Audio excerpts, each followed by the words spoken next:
Yeah. Morning, Lori. Hi. So welcome to fourth our fourth cemetery walk and talk. I'm glad to see so many people show up for these. I'm learning a lot of history too. So before we get started, I'll make my public service announcement. 6 foot distance between your groups, and to mask up if you're around people. So with that, I'm going to pass it over to Jackie today, and may I say, one of our newest board members. Woohoo! All right, Thank you, Jackie. Okay, I want to thank everybody and just also let you know that this is all part of our the NEA, but it's not Endowment for the education, Arts. National Endowment for the Arts, thank you, grant that the library got this year. Everything kind of had to be reimagined, but the cemetery walk was one that kind of stayed the same, just we moved the dates.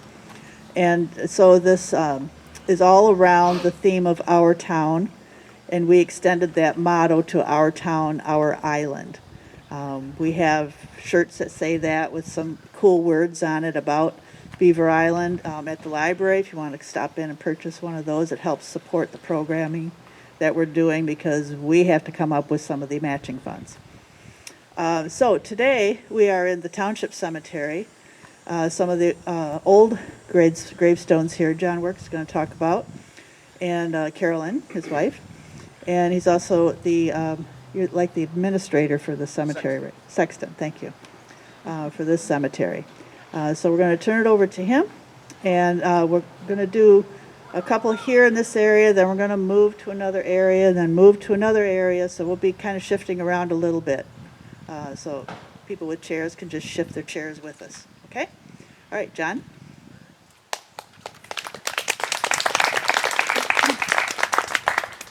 Hello, I'm John Works. Everybody can hear me, right? Yeah. Yep. And I'll start with my family.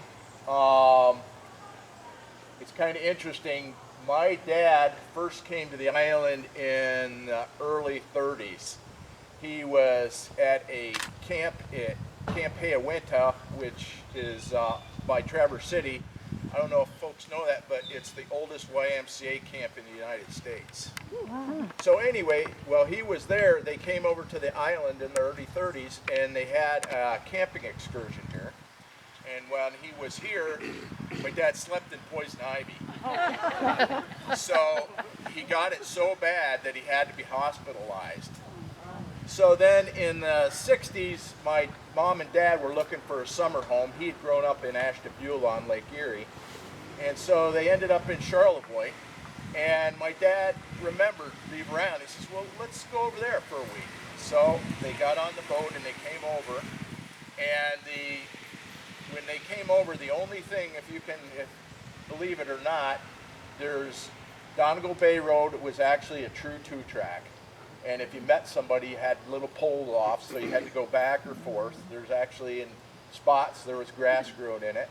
And so there was just a set of rental cabins out there, and they were called the Allen Cabins. Henry Allen had built them for rentals. So they spent a week there, and Henry was he had gotten all the land for all of the Port St. James's subdivision as you know it today, but he was developing it himself.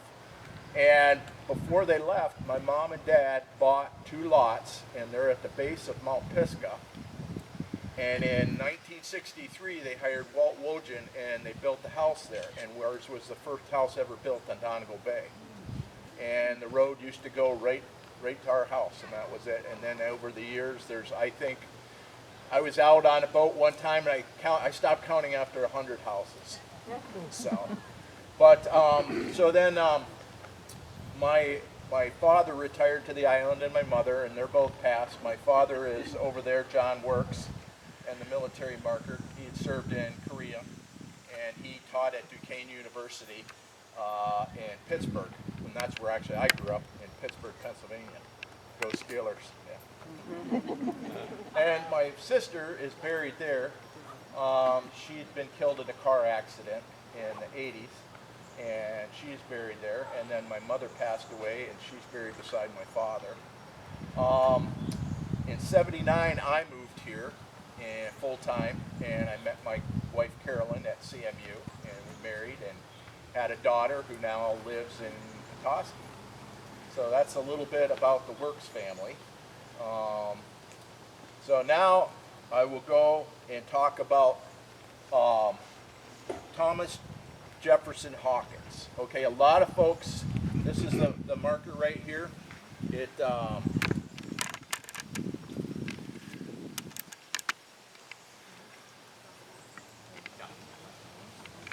at the bottom here, everybody focuses, and this is, you can barely read it, but it says that Thomas was killed at the Battle of the Wilderness. And this is his wife, Mary Jane. What I'm going to do is I'm going to talk about Thomas. He has a kind of a little interesting history. A lot of people think that he's buried here. He is not. He was born in New York in 1830, and they migrated to Michigan with his family in the 1830s into Clinton County. In the 1850s, he worked on his uncle's farm located in Livonia, Wayne County, Michigan, and met his wife, Mary Jane Smith, excuse me, in Livonia. And they moved to Beaver Island to help in his in-laws with the coopering and commercial fishing from 1856 to 1859. Coopering, for everybody who doesn't know that, is building wooden barrels because they used to salt pack all the fish. So he worked on that. In February 1863, he enlisted in the U.S. Sharpshooters Company B. Now the sharpshooters, he had to have been a good shot because you didn't become a sharpshooter in the American Civil War unless you were very good.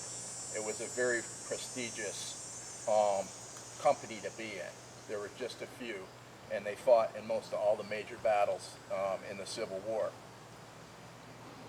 In the Battle of the Wilderness occurred on May 5th through the 7th in Virginia, and his company was there, and he was shot. We don't know.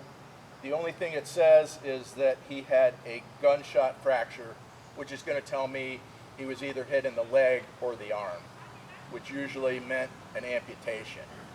He was not killed at the battle. It implies that he was killed at the Battle of it, but he was actually mortally wounded there. And he hung on. They transferred him to Washington, D.C., and he was put into Campbell Hospital in Washington, D.C. And he died there June 1st of 1864. And then he's actually buried in Arlington National Cemetery, is where his remains are. And some of the folks that may not know it, Arlington was Robert E. Lee's wife's house. That was their plantation. And Montgomery Meigs, who was the quartermaster general for the Union Army at the time, hated the Confederacy and he hated General Lee. So what he wanted to make sure is that they could never use that home again. So he started burying all the Union soldiers around the house, and to make sure that they couldn't. At first they wouldn't. They showed some respect and they didn't. Then his son was actually killed. Montgomery Meigs' son was killed, and he went and he got the death for the day, and he went them over there and he actually put them right beside the house, and he buried his son in Lee's rose garden. So they could never use that house again except for that. He's in site 536 is his tombstone marker, and this is a picture of his actual grave marker in Arlington. It's just a simple stone. Does anybody have any questions that I can ask about him? Does anybody have any questions before I roll it over to my wife? Because everybody kind of sees that and they focus on his story, but his wife has a wonderful story too. So I'm going to give it to Carolyn right John, now. just one. Oh, yeah. Just generally on the history of the cemetery, how did this cemetery here? I could Roughly ask into being. Alvin, but I believe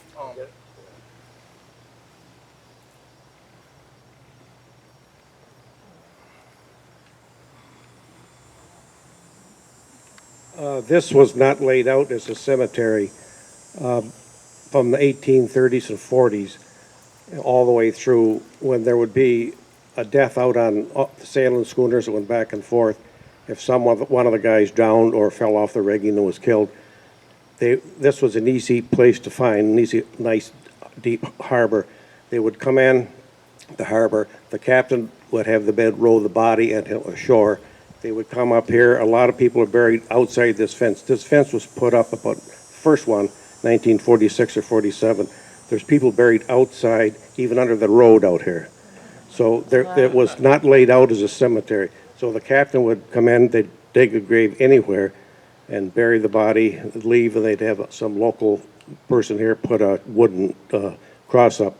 So it was a helter-skelter burial place, and it wasn't really laid out as a cemetery. As you can see, these markers you see behind you here, all these are unmarked graves. And that archaeologist from Northern Michigan University brought his radar penetrating thing last year, and he found, what, 7 or 8 more graves? yeah. 7 or 8 of them that hadn't been identified. But they're outside, and some of the loggers that came here to work for the Beaver Island Lumber Company, when they were killed in an accident or something, some of them were buried here. So they're outside the fence. So when this started, maybe the 1840s, and it wasn't organized until 46 or 47 when they put the fence around, and then started burying them like with tombstones and where you could find them. So we don't know when it started, but sometime in the 1840s. Thank you.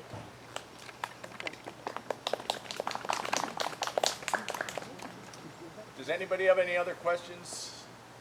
All right, I'm going to give it over to my wife now. She can tell you about Mary Jane.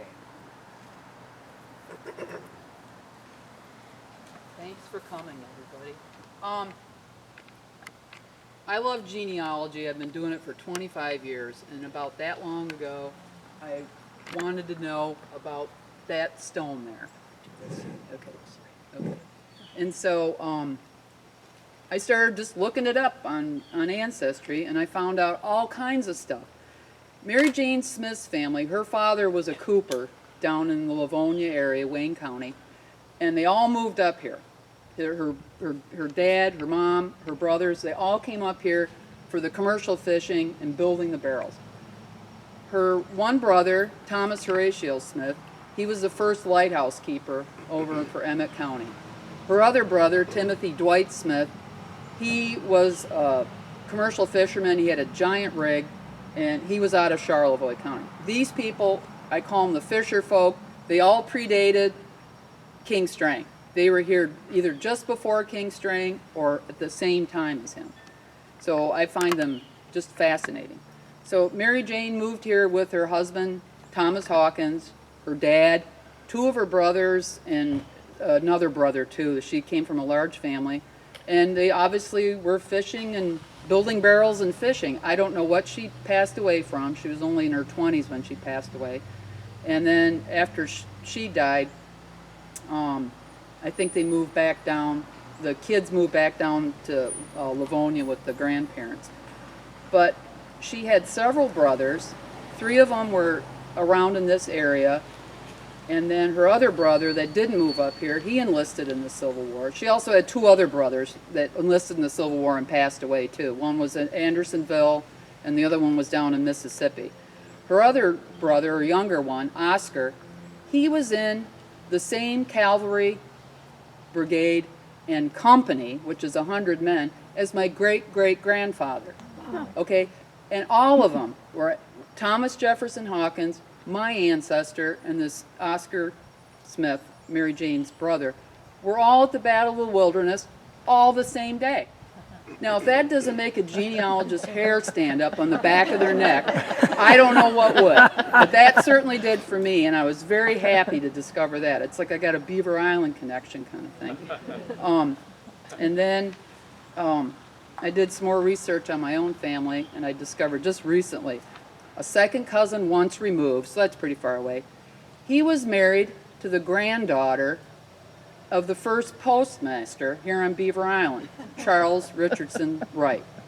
And I thought, oh, that's pretty cool. I was meant to be here. I was meant to be on Beaver Island to find all these people, obviously. The other person that's of interest, it's not, she's just got a little marker right over there. It's misnamed Abigail Palmer, and it's not that. It's her maiden name was Hushane, and her married name was Williams. More fisher folk. These are commercial fishermen from the Mackinac Island. All these people were fishing, people smarter than me about all the fishing camps, but St. Helena Island and Mackinac, Beaver, Washington Island, these people went around and fished and camped there for the summer and made their money for the summer, just like all of us here working all summer and to go all winter. So she's another lady, fisher folk I call, that's buried here too. So, and then I've got some family buried here too. My dad's back there. He was the first Citizen of the Year in I think 2002 for Beaver Island. He was Airman First Class. He served in the Air Force during the Korean War, aircraft maintenance instructor. And then my mom's buried next to him, and she was at the library. She was a librarian at the Beaver Island Public Library for 7 years, I think, maybe, or something like that. And at the school. Yep, she was at the school too. She loved people and loved to make friends. So she even worked at the resale shop. It was everywhere. So, any questions? Anything? No? Okay. Thanks, Carol. Yep.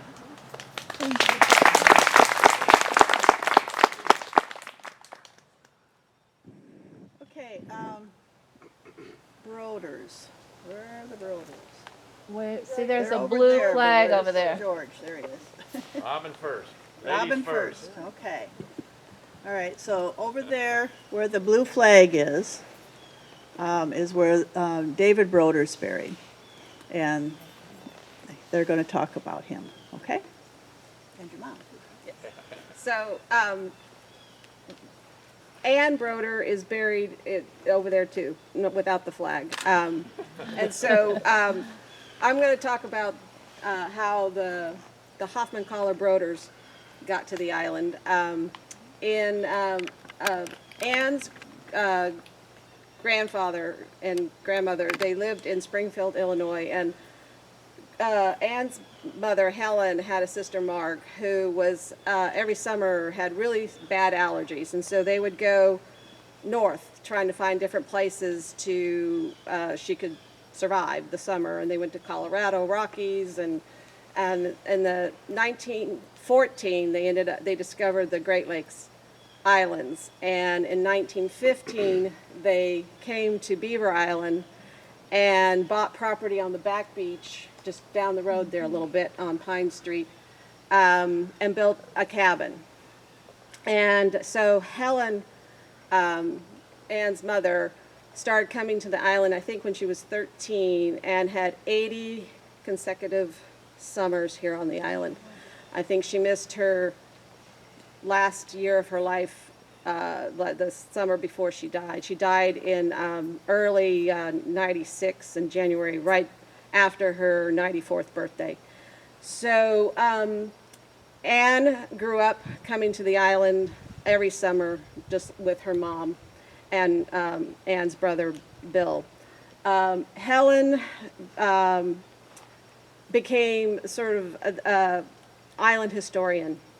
She particularly did a lot of research on the Irish families. And so if you have visited the museum, you will have seen, not this year because it's all discombobulated, but sketches that Helen did from memory and from photos of some of the original Irish families that came here. She spent a lot of her summers just sitting with families and talking to them and taking copious notes. And in the wintertime, she did a lot of research. She also traveled to Ireland a couple of times, to Aaronmore and other places that a lot of the Irish families came from. So Anne married David, and he came, I think the first time was 49, and they had 4 sons. I'm married to their youngest son, Michael. George is here, he's the oldest, and he'll fill in a few things when I'm done about the family. But the first time I came here was in 83.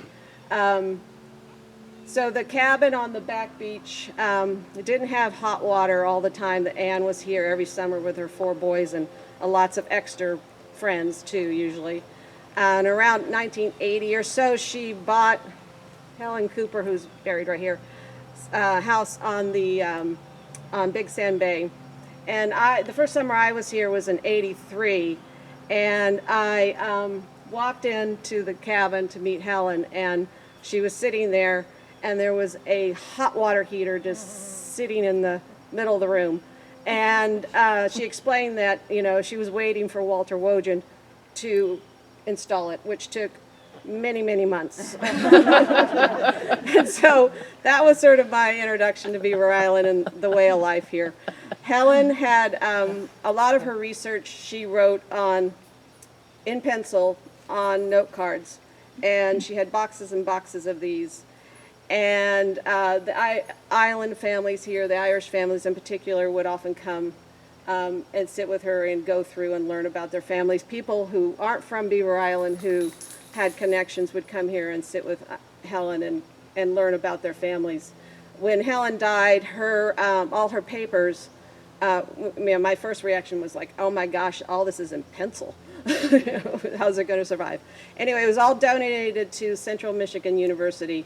So if you do have those kinds of connections to those families from here, all that research is at CMU and available to the public for folks who like Carolyn, who likes to do all the research on families, and all the sketches that she did or will still be at the museum, and some additional historical stuff. So like I said, I first came here in 83 with Mike, and over the years, we have 2 daughters. Julia's with me today, and my daughter Nicole, and we would come almost every summer. So we ended up, Matt and Josh, the other 2 sons of Anne, bought property on the back beach. And George has some property that the Broders bought in the 60s on Big Sand Bay, and he built a house. So all 4 boys now have property on the island. The house Mike and I now have, and the cabin still exists, but when Anne got the house after Helen died, she kind of built a modern house around it with lots of bedrooms so everybody could come. And so if you walk into our house, it's still the old cabin. I think I'll leave it at that. George was going to talk some more and fill in anything that I may have missed and talk more about Dave.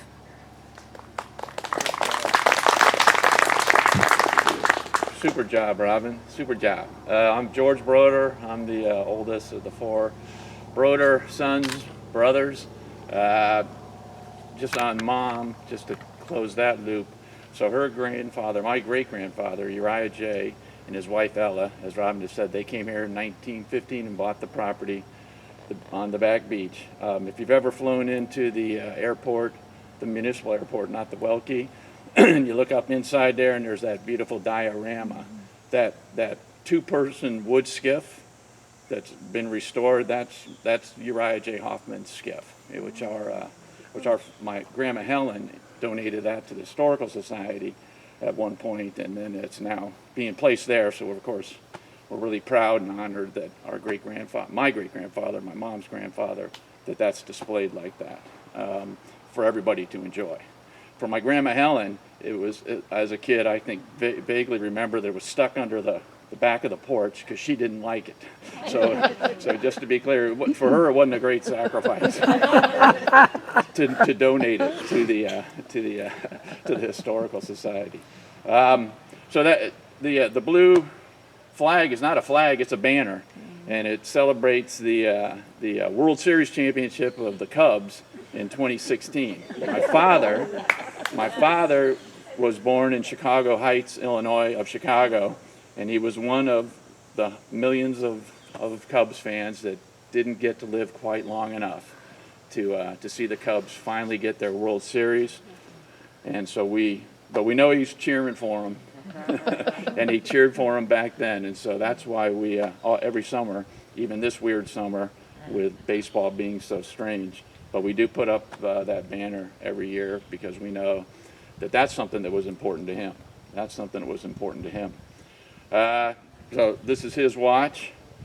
As the eldest son, I got to inherit his watch, which is actually his father's watch, who was a Depression-era dentist, who was born in 1894, 1896, something like that, and came to the United States.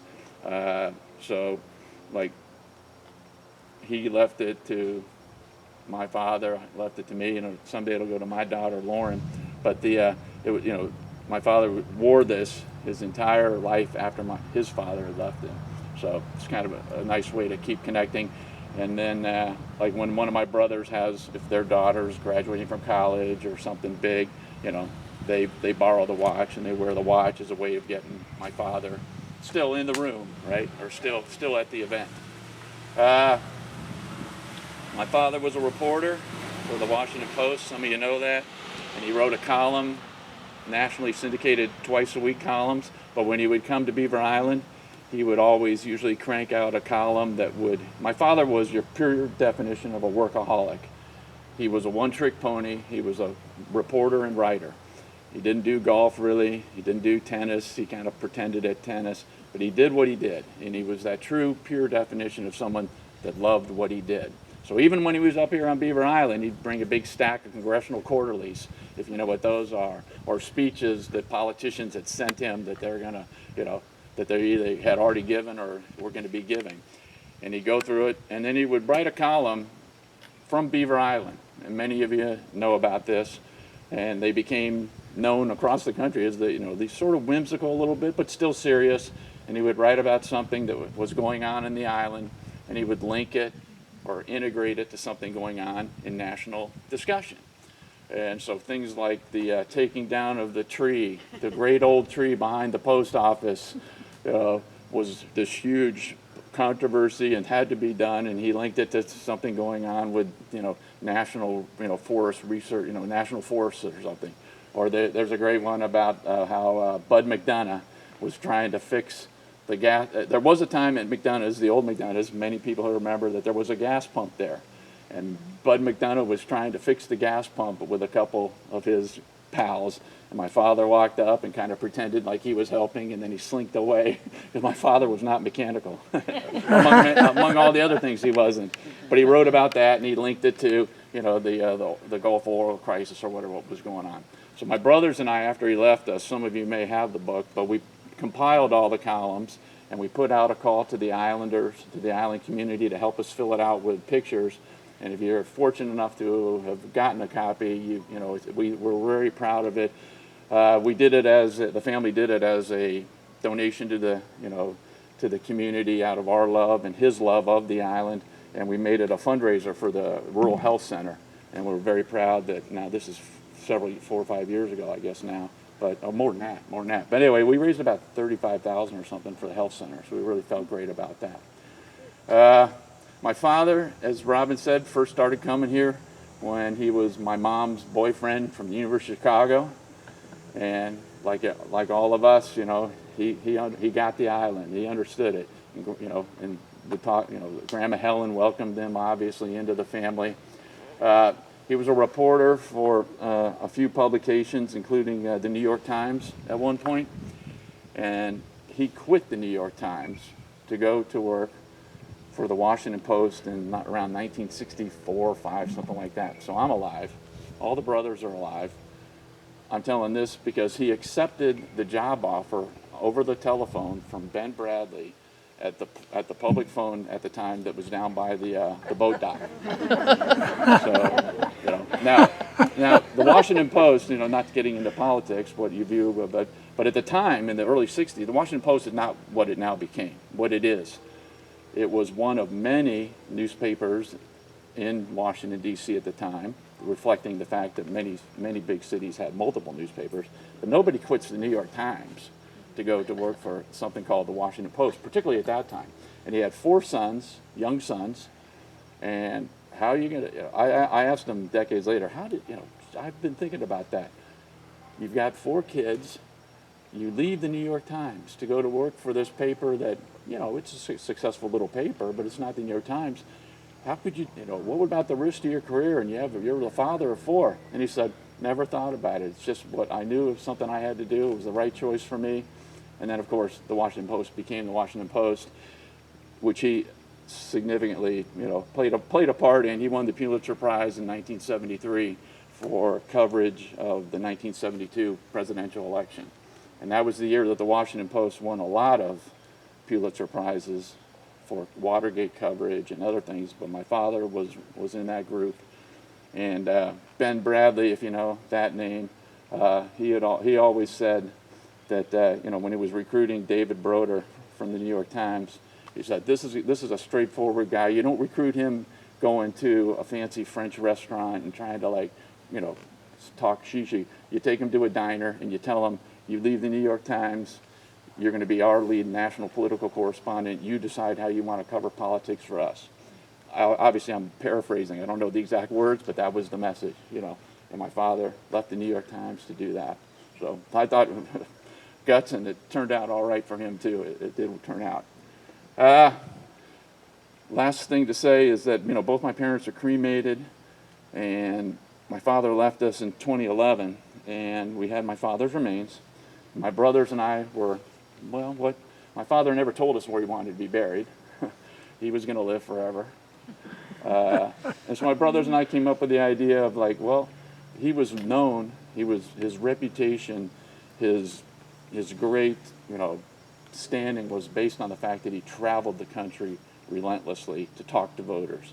Yes, he would talk to the governors and the senators, but the people he respected the most, and he always said he got the best information from, were the voters. He'd go walking house by house, precinct by precinct, over decades, and knock on the door and sit down with voters. So the point is that my father was a road warrior. And so my brothers and I came up with the idea, let's spread his ashes at different places that we know were particularly significant to him, that he enjoyed, that were important to him. So his ashes are somewhere in New Hampshire at a hotel that doesn't even exist anymore, but it was the hotel leading into the New Hampshire primary where all the politicians and reporters would hang out.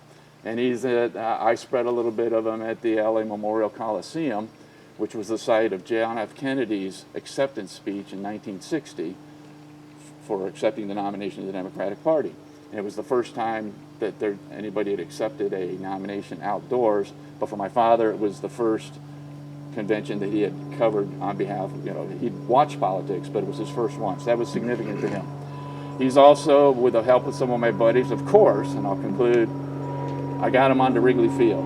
That was the one that we really had to make sure happened, and I took on that responsibility with a bunch of friends. And one good friend of mine has a buddy who's a judge who has great seats right by the dugout. So my buddy took some of my father's ashes, sat with his buddy, the judge. The judge distracted the seating usher, so my friend Jeff could throw a little bit onto the on-deck circle.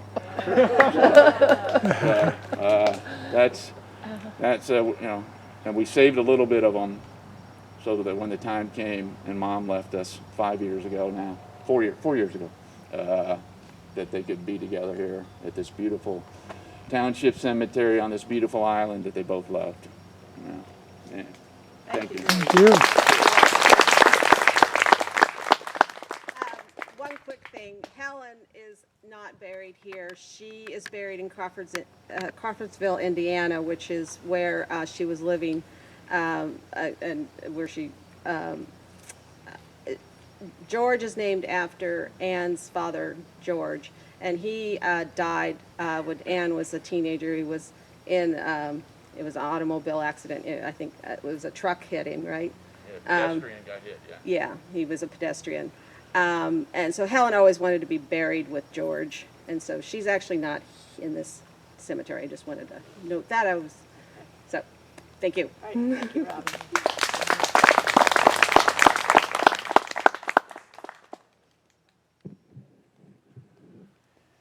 Okay, we're going to have Donna Stambaugh come and talk about her husband, Jim, who's also buried over here by the Broders.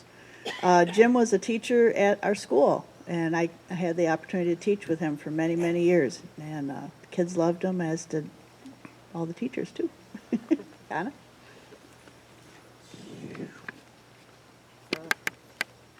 Sorry about this. Jim and I moved to Beaver Island in 1987 with our son Jason. Jason, the football player who loved shop class. We got here, no football, no shop class. It took me a year before I could say, I like living on Beaver Island, but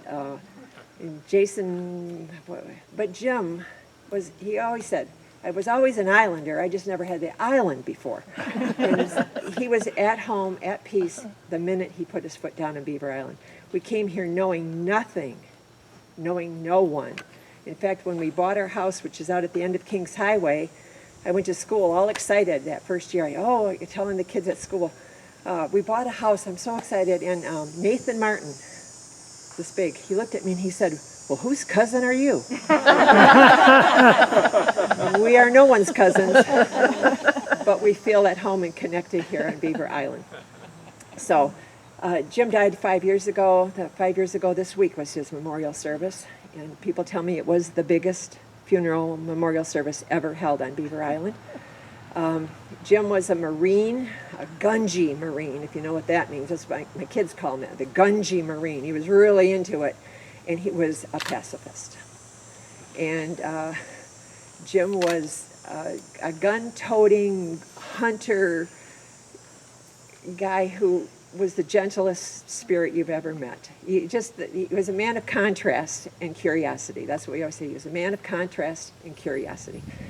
So I miss him dearly, as do many people. A lot of kids on the island that live here now were our students, and they have always a story to tell you, and that's where you'll get the best of them. I'm not going to do that now. But Jim is in the woodsy part of the cemetery. The boys picked this out because they didn't want him by the busy street. Jim didn't like traffic. So he's at the back end of the cemetery. So one last thing is that when Jim was very, very sick, he began to be having trouble expressing himself. And he said to me one day, thank you for being, and he couldn't finish it. And he said it 3 times, and then I just thanked him for being. But it's the same thing he would have said to every single person on this island. Thank you for being.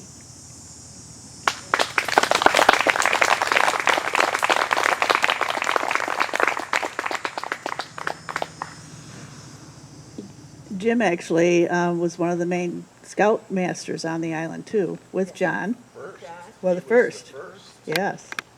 And they used to take the kids out all the time. Eagle. Yes. Beaver Island was Jim got him through. Yep. And that was Ryan Wojan, right? Yep. Yep. So, like they said, there's a lot of other stories that you're not going to hear here, but if you talk to people in the community, you will hear those stories eventually. Much more color. With much more color, yes. Okay, I guess we all look kind of comfortable. We can just stay here and just point to different directions. Sue, you want to come up and talk about Mrs. Redding and about your parents? I will do that. Okay. I'm bringing my notes because I don't want to confuse the two.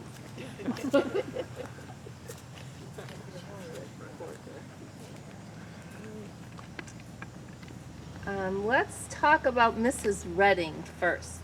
Anybody here not been on Mrs. Redding's trail? Anybody? So you all know where that is. And I had to do a little research myself because I didn't know the stories that I heard as a young child up here about Mrs. Redding. I didn't know if they were true or not, just like a lot of the stories here on Beaver Island. But Mrs. Redding first came to the island in 1916 from Chicago. She was a middle-aged widower. She was a seamstress, and she worked in a tailor shop. And at that time in Chicago, the Citizens Realty Company was trying to sell lots on Beaver Island. And so she became very curious about that. And they were actually the ones that were trying to build the Wildwood Inn on Beaver Island. Everybody familiar with that? So she volunteered to come and help them by making tents for the crew to stay in. And so she did that, and she also became their cook while they were building. And in exchange for that, they were going to give her 2 lots that she could build a house on. Well, the inn didn't make it. We all know that. She went back to Chicago, but she had met a lot of the islanders, and they talked her into coming back to the island. So she found property out on Mrs. Redding's Trail on the east or the west side of the island, and it was during the Homestead Act. And so she decided she would turn to farming so that she could get that property for free. And that's what she did. She did continue to work in Chicago in the winters. It took her 3 years to actually get that property. She was a seamstress on the island. In fact, she made dresses for the flower girls in the wedding of Lawrence and Winnie. How many years ago was that? And she did a lot of sewing for other people while she was here. She's very active. And the story I heard when I was a child was that she walked to town and back every day to get her mail. Now, how many of you, do you guys know where she lived on what? 8 miles. Yeah. Do we think she did? Well, a lot of people said she could do it. She was that healthy, that strong. But I did find out a lot of times she took 2 days to walk to the island, and she would stay at the Boyles. She was a friend of the Boyles, and they were at Piper's Corner. Is it Piper's Corner? And so she would stay there. Sometimes Protar would have a rig, and he would take her. And sometimes she would borrow a horse. So she did get here to get her mail, but it was by very different means. When she was 70, she found a place to live on Sloptown Road because where she was living was too far from town, so that was a little closer. And it was a place on Sloptown Road across from where the Bluebird Bed and Breakfast is now, so that's where she lived. And she sold her homestead when she was 75, but she did stay on the island. But she moved back to Illinois, and she did die of a stroke in August of 1946, and she was 80 years old, but she is buried here in the cemetery back over there next to, who did I say, Jackie? Behind the Rudells. Yeah, behind the It's a Rudells. It's a small brass plaque. In fact, first time I walked the cemetery, I couldn't find it. It's kind of down into the ground because it's been there for quite a few years. So that is Mrs. Redding. Anybody have any other stories they know about her? Is this new to anybody? Because a lot of it was new to me.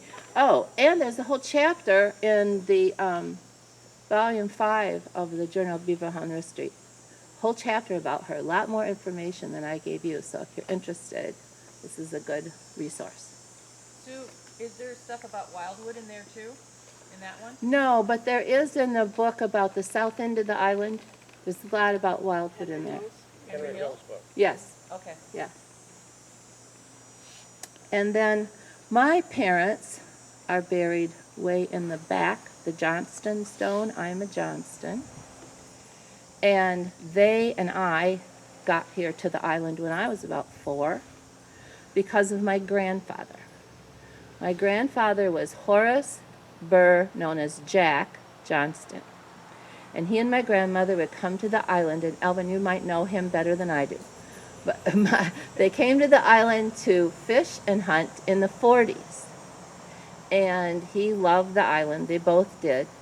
And my grandfather decided that the island needed a place where hunters, fishermen, sportsmen could gather and share their stories, tell where all the best fishing was, where are all the deer, just share everything the hunters and fishermen share. So he decided to buy property, and he was the first person to own the Beaver Lodge and built Beaver Lodge. He was, there's a cornerstone that says 1950. I talked with Ed Wojan because we couldn't figure out exactly when he bought the property, but we think it was about 49 when he bought it.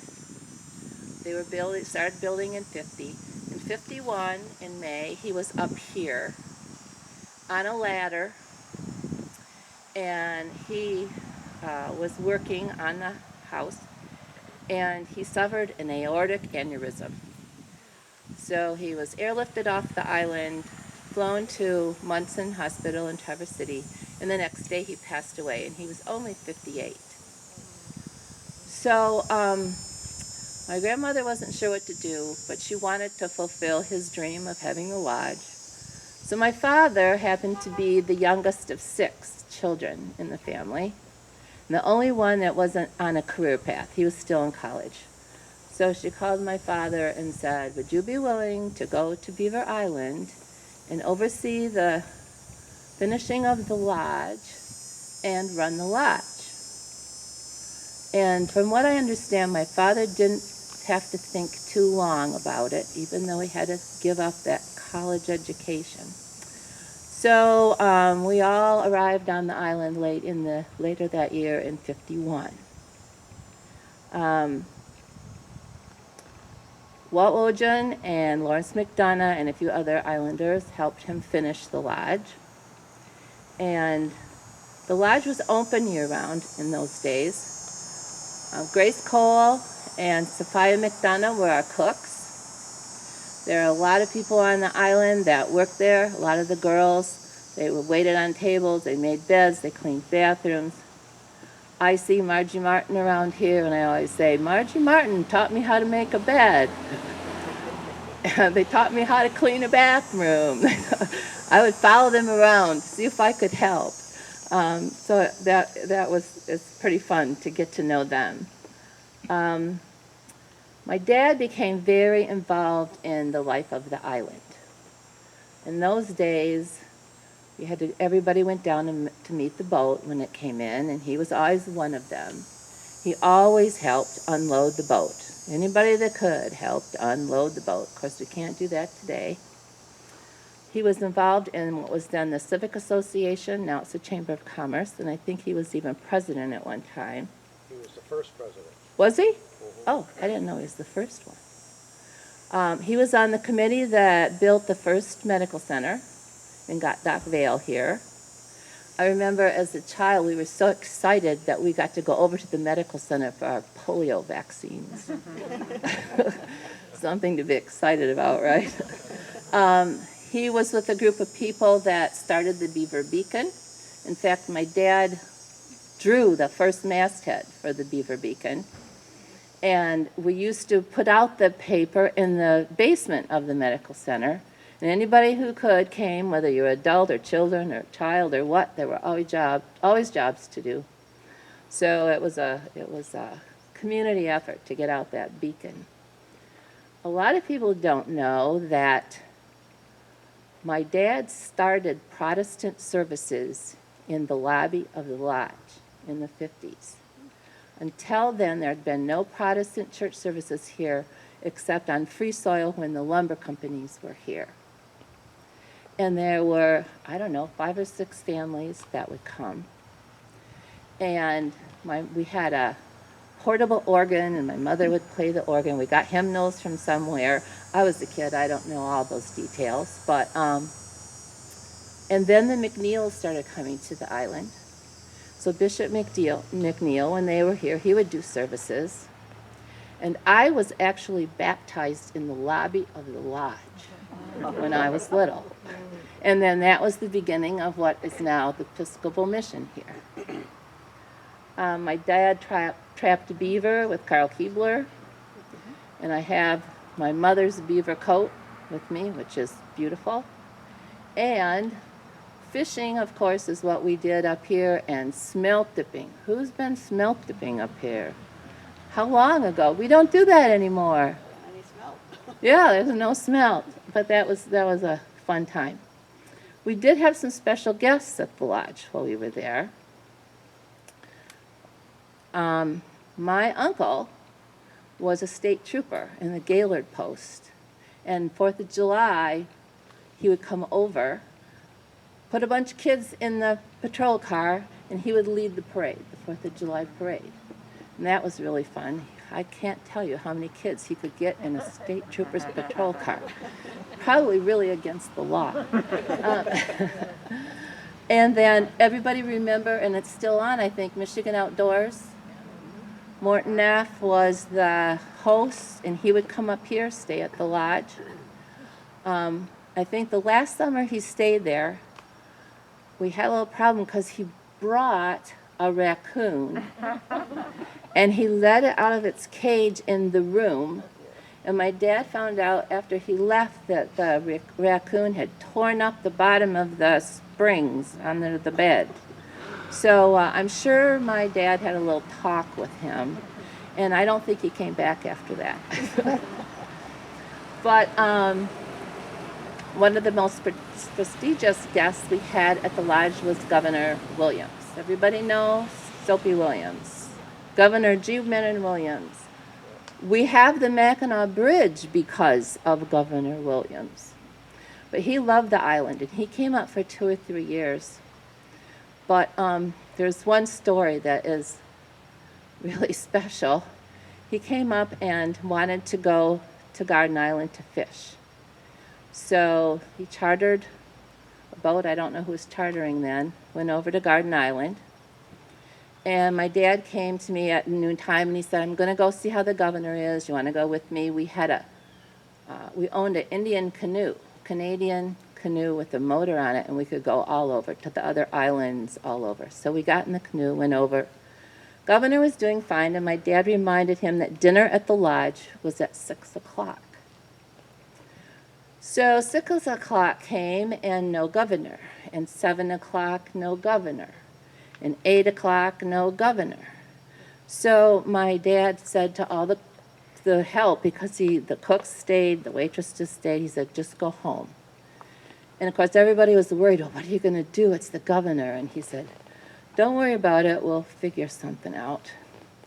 So my dad came down to the harbor at 9 o'clock, and in comes the boat with the governor.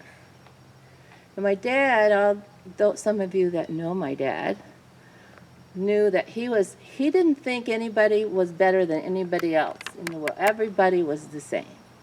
Everybody, nobody was better than anybody else.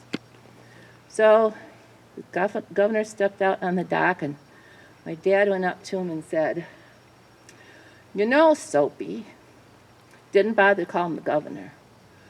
Soapy, you were supposed to be here at 6 o'clock, and it's now 9 o'clock.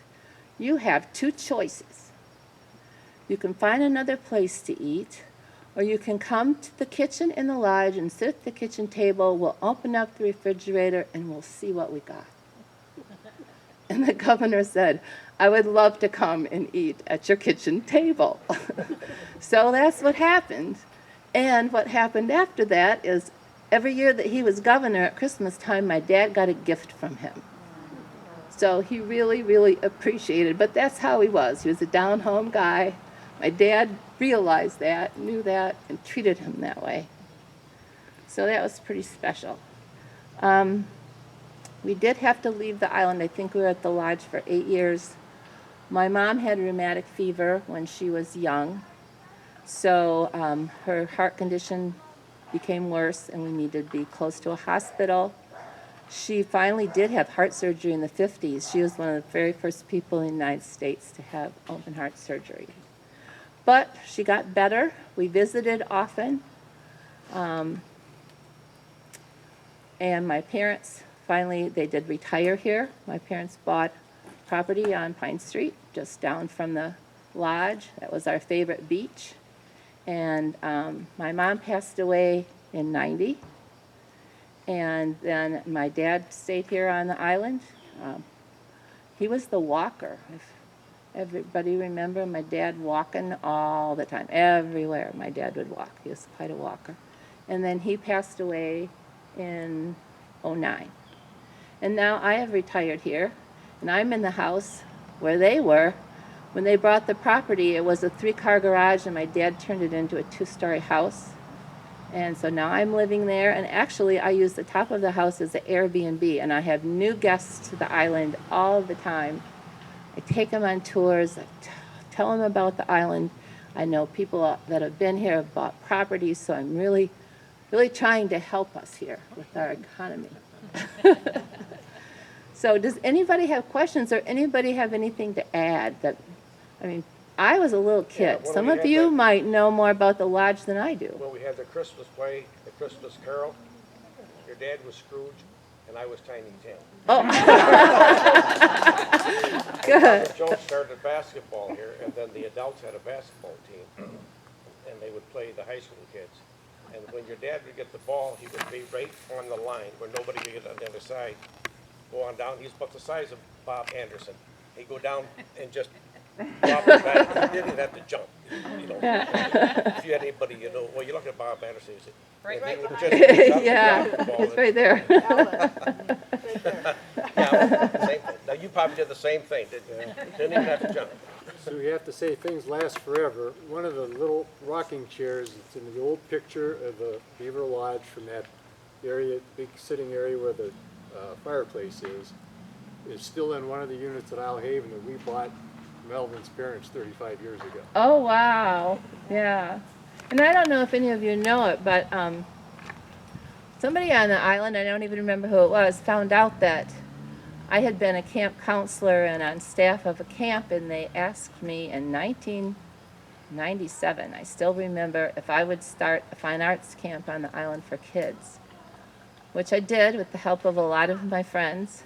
And we had Mad Camp. If anybody remembers Mad Camp? Oh, yeah. 20 years we did Mad Camp. Our camp was in 2018, so that was really fun and kind of our contribution to the island. And since I have this journal here, I just realized in the back of this same journal, there's a picture of my mother and I by the Big Rock. And you know, when I was here and a kid, it was not the Big Rock. It was Paul Bunyan's tooth filling, which is much more creative than the Big Rock. So I don't know what happened, except I guess the Big Rock fits better on the map. It's less words. Okay, thank you.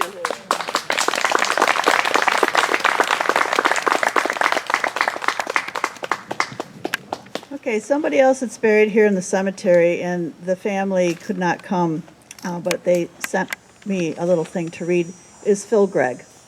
And Phil Gregg did have a part with the Beacon as well. He was an editor of that for a long time. So this is what they wrote, and I'll just read to you. He's buried over that way. Says he was born in Allegan, Michigan, February 2nd, 1925. And his parents were Orestes Isaiah, they called him Ori for short, and his mother was Irma. Phil was the youngest of 5, and when he came along, all the others were grown. Phil entered into active service in February 14th, 1943, and he became a torpedo man's mate 3rd class on the USS De Haven, and he was discharged February 5th, 1946. Phil discovered Beaver Island in 1941. He and 3 of his buddies made plans for a bicycle trip of a lifetime. Harry Bartels and Fred Frank started from East Lansing and rode to Houghton Lake, and that's where they picked up Phil and Jack Donahue, who summered with their parents. It joined them, and the journey began to the Straits of Mackinac. By the time they reached Charlevoix, they were a bit saddle sore. So checking the road map, they noticed a little dotted line from Charlevoix to an island in the middle of Lake Michigan. They decided to alter their plans. They boarded the Mary Margaret, which was the ferry boat to Beaver Island at the time. And it was about a 4-hour boat ride. Then they camped on the north end of the island. They made friends with the storekeeper, who kept a watchful fatherly eye over the young men. In later years, reminiscing about Beaver Island was always one of the main topics of conversation. Phil met Lil, McDonald was her maiden name, on a blind date in East Lansing. He proposed to her as they walked across the Capitol lawn. In 1948, Phyllis Gregg was born, and she's married to our camera person here, Joe Moore. And in 1951, Ruth Gregg arrived. Phil was a locksmith at Michigan State, and he always had a 2-week vacation in the summers. So the family spent those 2 weeks on Beaver Island. They were the first campers at the State Forest Campground that's now named the Bill Wagner Memorial Campground. Phil bought a sailboat, and it became their mode of transportation to Beaver Island. In 1960, they moved to the island permanently. Walker Hill and Phil Gregg purchased the sawmill and property, which is like kind of across from McDonough's Market.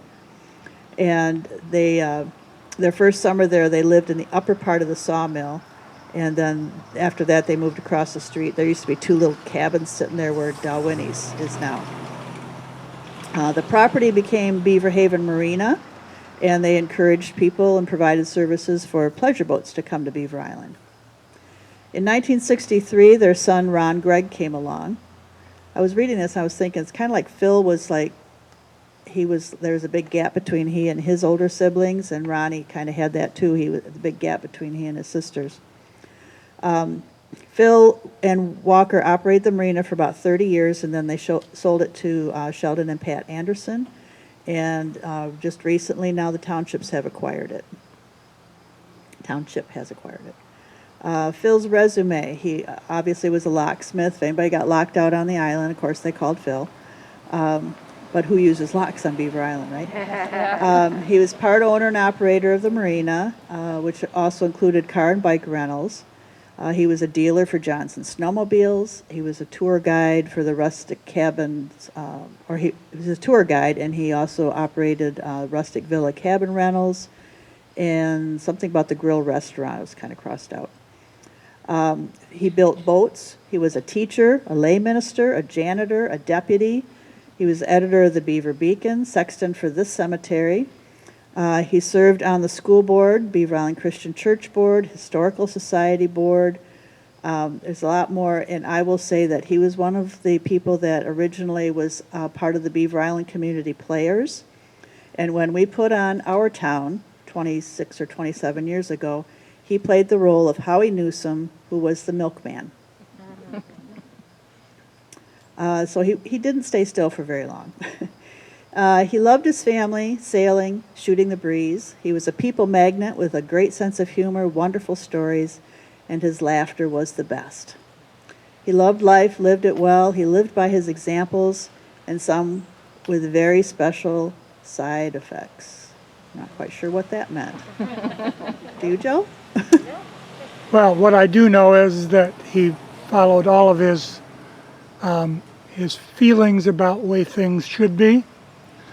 I came here about 44 years ago.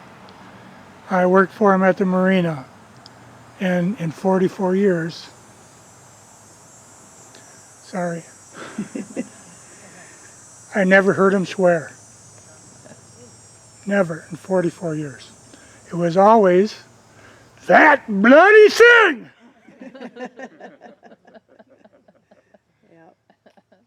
Well, and I guess that's pretty much it for today. Our next one will be Labor Day weekend. That'll be our last one. We'll be finishing up at Holy Cross Cemetery.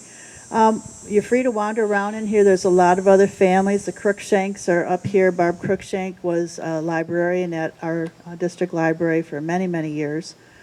She always had a knack for knowing her clientele and what we like to read, because she would call us on the phone and say, "Hey, we just got the latest Clive Cussler in. Do you want it?" You know, so she really kind of ordered books based on who she or what she knew people would read. So she was great, and her husband Bud. They used to live in a house right over here, and Bud was quite the artist. And they never had a car that I know of. And they've traveled like to China and places like that, but didn't drive here on the island anyway. She always had her little bicycle as she'd drive around. Okay, does anybody have any other things they would like to say? Lori, do you have anything else? I would. Oh, okay. Come on up, Glenn.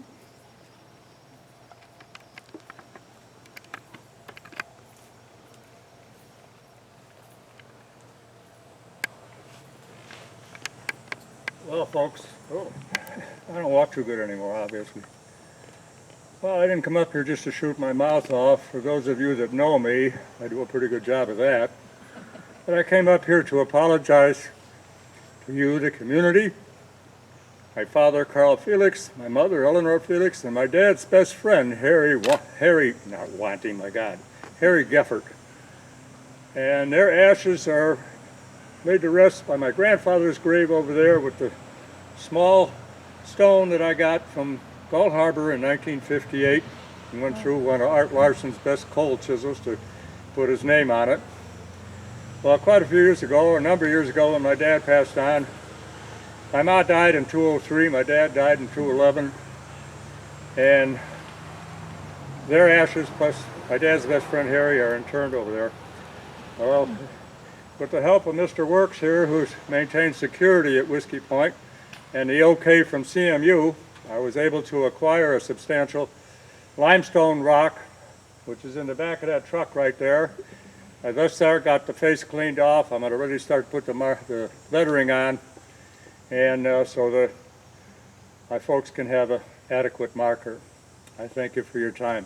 Have a good day. Thank you, Glenn.